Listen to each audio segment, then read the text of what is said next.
Eh bien bonjour, bonsoir à tous et bienvenue dans cette nouvelle vidéo qui va venir peut-être vous aider par rapport à l'article donné en neuropharmacologie sur les scléroses en plaques. Et en fait, cette petite vidéo va venir synthétiser les bases du système immunitaire, tout simplement pour vous permettre voilà, de mieux comprendre cet article, histoire de vous faire un peu remémorer des cours datant, il me semble, du lycée. Alors tout d'abord, au niveau du système immunitaire, il en existe 2 systèmes différents en fait. On a d'abord le système immunitaire inné et le système immunitaire adaptatif et on passe tout de suite au système immunitaire inné. Alors en fait, le système immunitaire inné est composé en fait de cellules qu'on nomme phagocytaires. Phagocytaires tout simplement car elles sont capables de manger, entre guillemets, de réduire, de on va dire carrément dévorer, heu, tout élément pathogène, par exemple, principalement, des bactéries et des virus exogènes à notre corps. Ça fait un peu pléonasme ce que je viens de dire, c'est pas grave. Alors parmi eux, on trouve principalement, dans le système nerveux central en fait, parce que là on va principalement s'intéresser à ça, des monocytes et des, macrophages. Alors il y a aussi d'autres types, heu, de cellules phagocytaires, notamment par exemple les neutrophiles, mais je rentrerai pas dans le détail car il n'en parle pas dans l'article. Alors ce qu'il faut comprendre, notamment avec les macrophages, là c'est le plus important, c'est vraiment les macrophages. Il faut voir le macrophage comme une sorte de broyeur, c'est un peu une métaphore que je fais, où en fait il est capable de juste détruire, réduire en poussière, euh, littéralement avaler les bactéries les bactéries, les virus par exemple, qui se situent dans le système nerveux central et qui auraient passé la barrière hémato-encéphalique. Et donc oui, ces macrophages-là, dans le système nerveux central, sont produits par les cellules microgliales. Et en fait, l'ensemble de ces macrophages, on appelle ça la microglie. Donc la microglie, en fait, c'est un peu comme une sorte d'armée de macrophages finalement. Donc c'est une sorte d'armée de broyeurs produite par les cellules microgliales. Donc les cellules microgliales, c'est en fait l'usine qui fabrique les broyeurs, entre guillemets, si on peut faire une petite comparaison.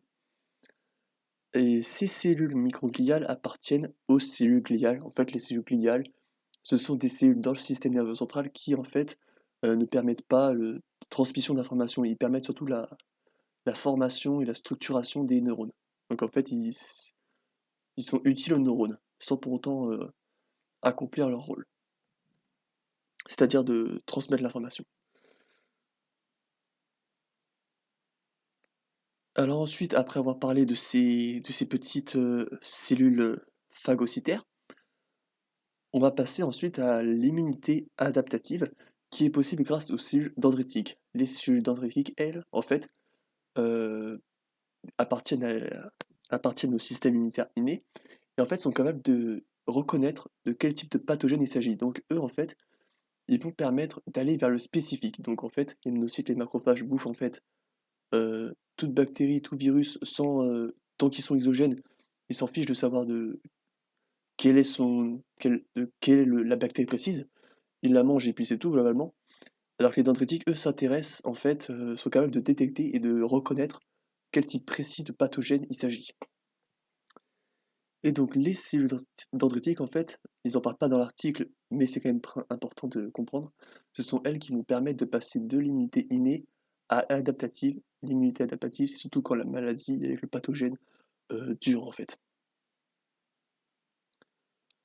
Donc oui, on passe maintenant du coup au système immunitaire adaptatif, qui est en fait spécifique. Donc c'est quand ça se concentre spécialement sur un type de pathogène lorsque le pathogène principal qui vient porter atteinte à notre intégrité a été détecté. Donc on a principalement les cellules, enfin les lymphocytes T et les lymphocytes B. Donc les cellules dendritiques qu'on a vues juste avant vont venir activer les lymphocytes T4. Donc les lymphocytes T4 sont appelés aussi les lymphocytes auxiliaires, car ils vont permettre, grâce à la transmission de messages, notamment de cytokines, l'activation entre guillemets de lymphocytes T8 et lymphocytes B spécialisés aux pathogènes spécifiques. Donc, il me semble que dans l'article, ils disent pas T4, T8, ils donnent d'autres noms. crois que c'est CD4+, CD8+, il me semble que c'est quelque chose comme ça. Mais ça réfère exactement à ce type de cellules et donc à ce mécanisme précis. Alors, on a du coup les lymphocytes T8, qui eux en fait sont appelés aussi des cytotoxiques ou cytotoxines, je ne sais plus trop. En fait, ils vont être capables, avec leur antigène, de venir détecter entre guillemets le pathogène. Donc typiquement, en fait, il faut un peu imaginer les T8 comme des flics en fait. Et en fait, ils ont un anticorps spécialisé pour un antigène précis. Donc l'antigène, là, vous allez le voir, c'est ce qui sert en fait globalement de carte d'identité, d'identification euh, de la cellule ou du pathogène. Si l'antigène correspond à l'anticorps, donc en fait, oui, l'antigène c'est vraiment ce qui sort de la cellule et l'anticorps c'est cette petite partie-là. Donc si l'anticorps et l'antigène correspondent, la cellule T8 va être capable de transmettre un message à la cellule ou à la bactérie ou au virus pour qu'il puisse faire une apoptose, donc tout simplement s'autodétruire. Donc les cellules T8, enfin les lymphocytes T8 permettent euh, la destruction de, du pathogène ou de la cellule, une cellule infectée par exemple. Alors parallèlement pardon, à ça, on a les lymphocytes B. Donc les lymphocytes B, elles vont en fait juste produire des anticorps. Donc là, on voit bien en fait, les anticorps ne sont pas fixés au lymphocyte, contrairement au lymphocyte T8. Là, elle va libérer des anticorps euh, dans le système sanguin, ou principalement oui dans le système sanguin qui peut aller après, nous le verrons dans le système nerveux central. Et ces anticorps, en fait, voilà, comme pour la lymphocyte T8, vont venir en fait euh, essayer de repérer des pathogènes avec l'antigène précis. Ils vont réussir à se fixer à un antigène précis. Par exemple, là, on peut voir, une fois que les différents anticorps sont fixés à- aux antigènes de la cellule, donc là, on peut imaginer que ce petit patho là, c'est imaginons une bactérie, il se fixe à la bactérie, voilà, en passant par les antigènes, donc les anticorps se fixent aux antigènes de la bactérie, donc en fait, en quelque sorte, il la capture, et cela va permettre en fait d'ensuite faciliter le travail euh, des lymphocytes, enfin des cellules phagocytaires. Tout simplement, en fait, elles vont venir emmener aux cellules phagocytaires la bactérie ou le pathogène qui a été capturé, entre guillemets. Et de cette façon-là, il va tranquillement pouvoir être détruit, notamment en passant par les macrophages. Euh, oui, notamment en passant par les macrophages. Donc voilà, c'était tout pour cette petite partie sur le système immunitaire. J'espère que ça vous permettra de mieux comprendre l'article, parce que c'est vrai que le système immunitaire, c'est vraiment, ça a une place primordiale dans la sclérose en plaques. Et bah, sur ce, on va passer à une deuxième partie de cette vidéo en fait, où on va juste revenir sur les bases, parce que j'ai cru voir lundi dernier qu'il y avait vraiment des gens dans notre promo qui étaient un peu, pas, pas perdus, mais en difficulté. Et du coup, je me suis dit, on va refaire un petit retour il y a 2 ans sur les bases en L1, tout simplement parce que bon, c'est vrai que surtout si vous étiez en L1 en 2020 avec le Covid, confinement et tout ça, bah, ça n'a pas été hyper simple. Et donc, bah, je vous conseille juste, si vous n'avez pas besoin de ces bases-là, du retour dans ces bases-là, de quitter la vidéo maintenant. Et puis, si vous souhaitez rester, je vous dis à tout de suite. Hop, me revoilà pour la deuxième partie de cette vidéo sur, du coup, le neurone et la synapse. Donc là, vraiment, on va juste revenir un petit peu sur les bases. Donc voici à quoi ressemble un neurone, schématiquement. Ici, on a les dendrites, qui sont en fait les récepteurs de l'information provenant d'autres neurones, par exemple. Bon, là, je fais un petit noyau noir, mais bon, c'est pas très représentatif. On a ici l'axone, qui va voilà, permettre toujours la transmission du message électrique, donc du potentiel d'action. Et ce qu'on a aussi ici, c'est des différentes couches de myéline. Alors la myéline, en fait, c'est tout simplement une sorte c'est pas de la graisse, mais ça va permettre en fait juste une meilleure transmission, une, une transmission en fait du message électrique plus rapide, plus efficace. Donc la myéline est très importante pour en fait l'efficacité du neurone dans son rôle. Donc là, ce qu'on parle pas ici en fait entre deux couches de myéline. On parle ici du nœud de Ranvier. Bon, ça, c'est pas très intéressant. Ce qui est intéressant, c'est qu'en fait, on a la myéline qui recouvre l'axone et qui, dans les scléroses en plaques, va être en fait, cette myéline va être dégradée, attaquée par le système immunitaire.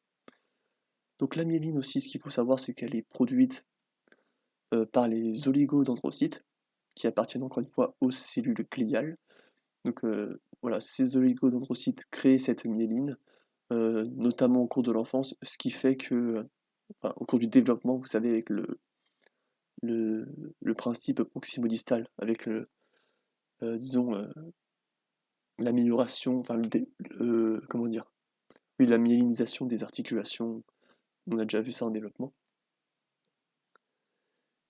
Et donc ici, on a la synapse, donc en fait, c'est tout simplement le bout du chemin, le bout du, du message électrique, en fait, qui va donc arriver à une synapse et qu'on va un petit peu zoomer, voilà. Et là, on va passer juste à la synapse. Et donc, cette synapse va permettre de communiquer avec la dendrite d'un autre neurone, ou par exemple d'autres cellules. Par exemple, si c'est un motoneurone, ça peut directement communiquer avec une fibre musculaire, par exemple. Donc, on a ici des vésicules, donc les petites poches noires, contenant des neuromédiateurs ou neurotransmetteurs, je ne sais plus très bien la différence. Voilà, ils les contiennent et ils les stockent. Le message électrique se diffusant jusqu'à la synapse, ça va en fait, comment dire, ça va favoriser l'exocytose. Alors l'exocytose, c'est quand ces vésicules viennent euh, aller un peu fusionner avec la membrane de la synapse pour pouvoir libérer les neuromédiateurs. Suite à ça, les neuromédiateurs vont aller à la région postsynaptique, autrement dit la dendrite du prochain neurone, et vont se fixer un récepteur spécifique. Donc par exemple, neuromédiateur, ça peut être, vous savez, sérotonine, dopamine, tout ça, ce sont des neuromédiateurs. Donc elles vont se fixer à une hormone, pas une hormone, pas du tout, non, un récepteur précis, ce qui va permettre en fait de soit exciter, soit inhiber le neurone suivant. Donc en fait, l'empêcher de produire, ou en fait l'exciter et l'inciter à transmettre une information précise, ou à produire une certaine hormone par exemple. Enfin, une hormone. Ça peut être une hormone, mais bref, ça va l'inciter à produire ce qu'elle peut produire, quoi. Et donc typiquement, comment ça va marcher? Avec des canaux ioniques. Une fois ce récepteur rempli par le neuromédiateur, on peut prendre par exemple que c'est de la dopamine, on peut imaginer que ces petits points verts c'est de la dopamine, ça va favoriser, si ça excite le neurone suivant, si ce récepteur en fait permet une certaine excitation, l'entrée de d'ions en fait, donc d'ions positifs. Donc par exemple là, c'est des ions sodium qui sont positifs, et donc en entrant dans les cellules, ça va l'exciter, ça va favoriser le potentiel d'action. A l'inverse, une sortie d'ions positifs, notamment les ions potassium, ou l'entrée d'ions négatifs, comme les ions chlorure, Cl-, vont eux permettre plus l'inhibition du neurone suivant.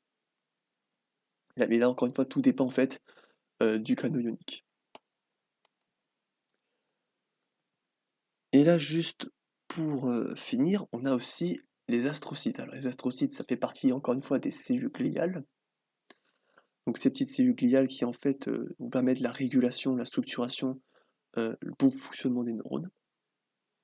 Et ils ont en fait un rôle aussi tout aussi important, enfin important dans cette transmission de messages via la synapse. Et on a ici du coup, oui, la fente synaptique. Donc ici c'est la partie présynaptique, postsynaptique, et là du coup c'est la fente synaptique. Donc en fait les astrocytes peuvent permettre, une fois par exemple l'activation du récepteur, aider à la recapture des neurotransmetteurs restants qui sont un peu en train de flâner dans la fente synaptique. Donc ils peuvent aider la région présynaptique à recapturer. Donc normalement, ici vous voyez, il y a des autres canaux avec notamment des enzymes, il me semble, qui peuvent aider à capturer à recapturer les neurotransmetteurs, donc les neurotransmetteurs non utilisés, et à notamment les remettre dans les vésicules grâce à des transporteurs, histoire de restocker ce qu'on vient de éjecter. Donc les astrocytes viennent aider dans ce petit travail. Donc elles viennent parfois, donc elles peuvent venir, oui, aider à la recapture, par exemple là, de la dopamine, dans l'exemple qu'on avait dit, et elles peuvent soit aider à redonner à la région présynaptique la dopamine, par exemple. Donc ce qui va permettre en fait de recapturer plus efficacement et donc de redonner et de pouvoir remettre, de restocker plus efficacement, plus rapidement euh, le neuromédiateur. Mais ce qu'elle peut aussi faire, c'est aussi accélérer le processus. Donc par exemple, en libérant les neuromédiateurs capturés à la partie postsynaptique. Donc par exemple ici, s'il y a d'autres récepteurs et que l'astrocyte vient les redistribuer à cette partie postsynaptique, et bien en fait là, elle va potentiellement, dans ce cas-là, favoriser une excitation. Donc en fait, elle vient servir euh, de modérateur, entre guillemets. Euh, oui, elle vient en fait modérer, elle vient en fait participer à la synapse. Donc soit en aidant à restocker plus vite les neurotransmetteurs, soit au contraire en favorisant un maximum d'excitation ou inhibition, en participant en fait à la diffusion du neurotransmetteur en le fixant au récepteur. Et voilà, c'était tout pour cette ces retours à la base en fait sur le neurone et la synapse. Donc j'espère que ça vous aura été utile pour ceux qui vraiment étaient en difficulté. Et puis sur ce, je vous dis à bientôt pour une prochaine vidéo.